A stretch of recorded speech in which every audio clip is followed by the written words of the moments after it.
Eye flu वाले आदमी से आंखें मिलाने से आई फ्लू हो सकता है, होता है कि नहीं? कुछ चीजें होती हैं संक्रामक होती हैं। लाल आंखें वाले व्यक्ति से आंखें मिलाने से आंखें लाल हो जाती हैं।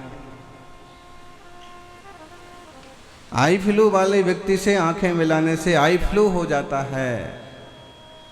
ऐसे ही परमात्मा से आंखें मिलाने से आत्मा भी परमात्मा हो जाता है। लोक में बीमारियां संक्रामक होती हैं। इसी बात को महावीर भगवान कहते हैं कि वीतरागता भी संक्रामक हो सकती है, बशर्ते तुम वीतरागी की शरण में आने की जरा सी कोशिश तो करो। तुम्हें वहां तक पहुंचना तो पड़ेगा। परसों शाम तक हम ऐसे अच्छे बैठे थे, लेकिन एक सज्जन को नहीं सहन हुआ कि महाराज जी कैसे एकदम बैठे हैं एकदम साफ सुथरी आंखों के साथ, और वो आकर के लाल लाल आंखें हमें दिखाने लगे, देखो महाराज जी इधर लाल है इधर लाल है। तो मैंने कहा भाई तू जिसका भी लाल है, लेकिन मेरे को तो बकस कम से कम। वो अपनी लाल आंखें दिखा के चला गया। और असर तो थोड़ा बहुत निमित्त नैमित्तिक संबंध होते हैं। ये बात ठीक है कि कर्म के उदय के अलावा क्या होगा, जो क्रिया करते हैं सो बढ़ते हैं। लेकिन फिर भी अगर चालनी में दूध दोहो और फिर कर्मों को दोष दो, ये तो कोई बुद्धिमानी नहीं है। क्या करें, हमारा भाग्य ही खराब है, हमारा पुण्य खराब है, हम दिनवाणी नहीं सुन पा रहे हैं।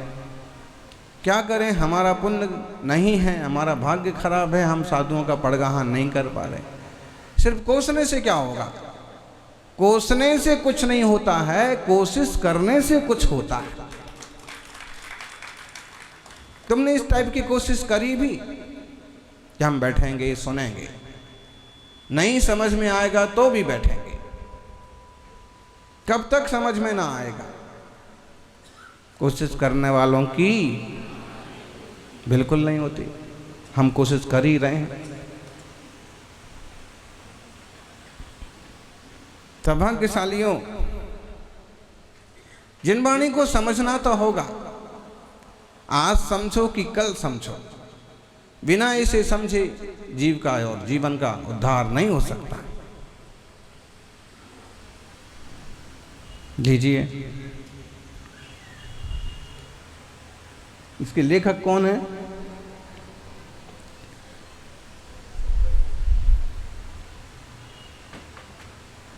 दो चार बार तो बोल दिया, सुनते नहीं हो। चलो फिर से सुन लो कि बदल जाओ वक्त के साथ या वक्त बदलना सीखो। बदल जाओ वक्त के साथ या वक्त बदलना सीखो। मजबूरियों को मत कोसो, हर हाल में चलना सीखो। मजबूरियों को मत कोसो, हर हाल में चलना सीखो। हर हाल में जो चलते रहते हैं वो मंजिल तक पहुंचते हैं, और जो मजबूरियों का रोना रोते हुए एक जगह बैठ जाते हैं वो कहीं नहीं पहुंचते। चाहे इसे आप मोक्ष मार्ग में लगाएं, चाहे इसे आप संसार मार्ग में लगाएं। संबित शिखर की यात्रा चल रही थी और एक मुनिराज को किसी गाड़ी ने टक्कर मार दी, वो छिल गए। हम लोगों ने आग्रह किया, महाराज जी अब इतने बुजुर्ग महाराज जी कैसे चलेंगे, कैसे शिखर जी पहुंचेंगे, विश्राम करना होगा। उन्होंने कहा कि नहीं, यात्रा कहीं रुकेगी नहीं, चलेंगे तो शिखर जी पहुंचेंगे, रुक गए तो कहीं नहीं पहुंचेंगे। जो भी स्थिति है भैया वृत्ति करिए, एक दूसरे को लेके चलिए।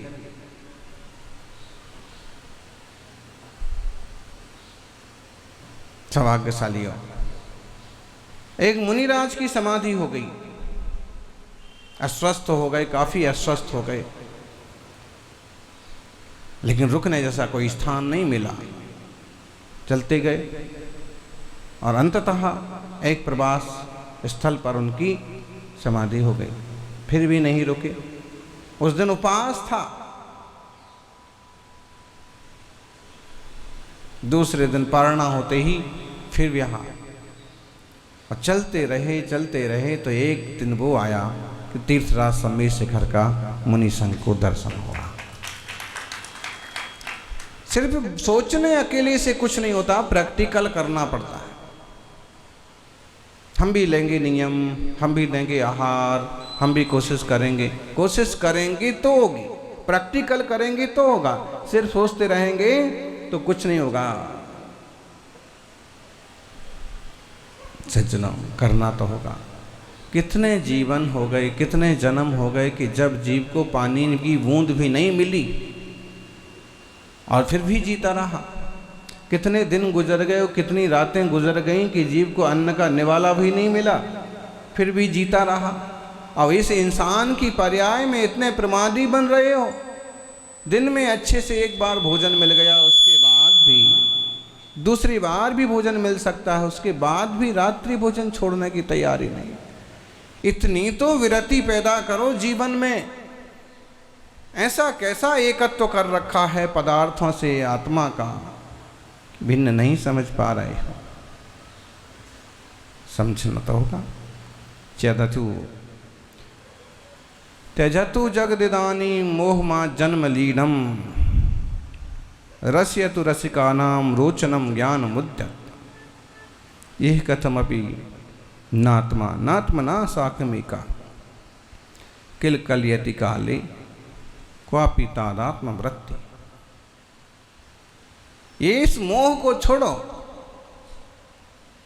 किसी भी काल में आत्मा और अनात्मा दोनों एक नहीं हो सकते। अंकुर पेड़ कब बनता है?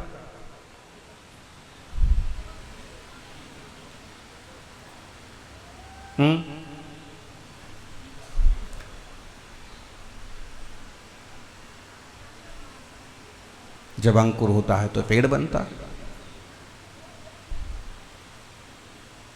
जब सम्यक दर्शन का अंकुर फूटता है तो रत्नत्रय का वृक्ष हो। शुरुआत तो कहीं ना कहीं से करना पड़ेगी। सौभाग्यशालियों, आचार्य देव कुंद स्वामी आज बहुत ही महत्वपूर्ण विषय लेके आए हैं। देखिए, इन 23, 24, 25 नंबर की 3 लगातार गाथाएं, और इसमें एक प्रश्न किया है आपसे सबसे। अन्नाण मोहिद मदी। आप लोगों की मोबाइल में भी होगा, लेकिन क्या करें, मोबाइल महाराज जी को दिखाना भी आफत का काम है। कब टोक दें, किसके लिए बोल दें, मजाक कर दें। तो जयपुर में हमने देखा था, ढेर सामा अम्माएं आरती के टाइम डांस करती तो मोबाइल उनके हाथ में जरूर होता। आरती में करते ना भक्ति नृत्य, तो मोबाइल जरूर होता हाथ में, कुछ और हो ना हो।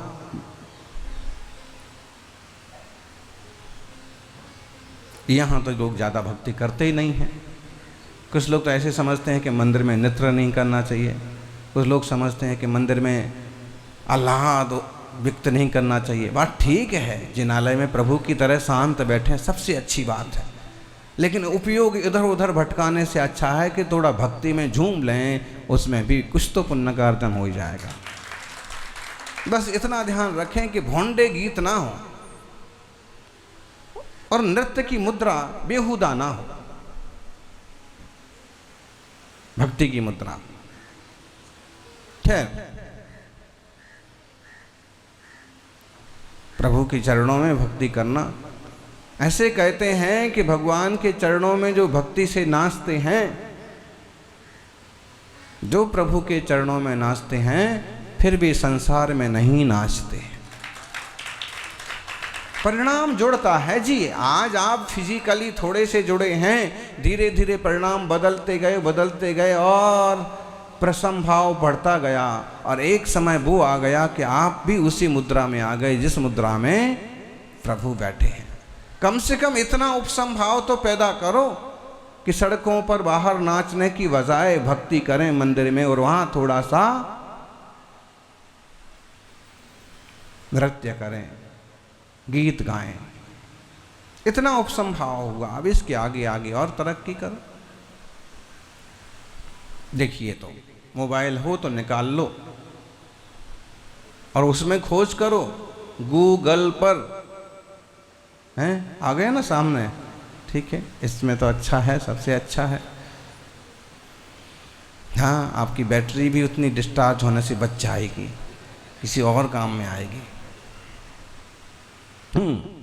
अन्नान मोहिद मदी मज्जमिडम भणरिपोगलम दब्बम बद्धमबद्धम चतः जीवो बहुभाव संयुक्तो सब्बन्हुणान दिट्ठो।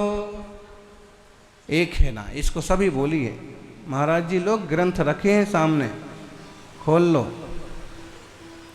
बोलो। सब्बन्हुणान दिट्ठो जीवो अवोग लक्षणो नित्यम कहसो पुग्गल दब्बी भूदोजम भणसि मज्जमिणम जदिसो पुग्गल दब्बी भूदो जीवत मागदम मिदरम तो सक्को बुत्तुंजे मज्जमिणम पुग्गलम दब्बम।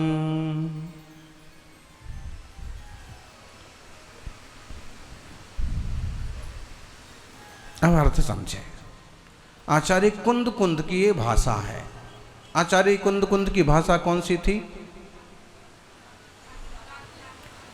प्राकृत। और कोई बताएंगे आचार्य कुंद कुंद स्वामी की भाषा कौन सी थी? ब्राह्मी लिपि है। बड़े बड़े अधिकारी तक ये गलती करते हैं। ब्राह्मी लिपि है, भाषा नहीं है। प्राकृत भाषा है, संस्कृत भाषा है, हिंदी भाषा है, देवनागरी लिपि है, तमिल भाषा है, तमिल लिपि भी है, कन्नड़ भाषा है, कन्नड़ एक लिपि भी है।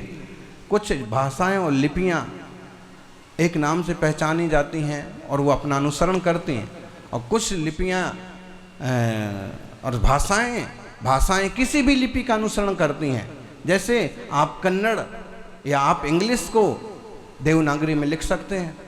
इंग्लिश भाषा भी है, रोमन भाषा भी और रोमन लिपि भी है, लेकिन देवनागरी लिपि है, हिंदी भाषा है। तो हम जो ये अक्षर बनाते हैं, जो यहाँ बने हुए हैं, कौन सी लिपि है? देवनागरी लिपि है। और इस लिपि में आप चाहें तो किसी भी भाषा को लिख सकते हैं। ठीक है? आप उलझ गए क्या? भाषा और लिपि, ये लिपि है। जो लिखी जाती है वो लिपि कहलाती है, और जो बोली जाती है वो भाषा कहलाती है। तो ये लिपि है, इस लिपि में प्राकृत भाषा लिखी हुई है। तो प्राकृत भाषा को ब्राह्मी में भी लिखा जा सकता है, ब्राह्मी लिपि में भी लिखा जा सकता है। प्राकृत भाषा को रोमन लिपि इंग्लिश में भी लिखा जा सकता है। इंग्लिश का समय सार लाओ, ये गाथा कैसे लिखे मिलेगी? हैं? ANN उसी टाइप से लिखेंगे, अन्नान मोहित मदी। तो ये भाषा प्राकृत है। ये हमारे सामने वाली लिपि देवनागरी है। अब हम पूछ रहे हैं कुंद कुंद स्वामी की भाषा क्या थी? इतने श्रावकों में कोई नहीं बताएंगे, हम बताएंगे। आचार्य कुंद कुंद स्वामी की अपनी भाषा थी तमिल। उनकी मदर टंग कौन सी थी? तमिल। तमिल भाषा थी, लेकिन गुरुजनों के सानिध्य में उन्होंने और भाषाओं का अभ्यास किया।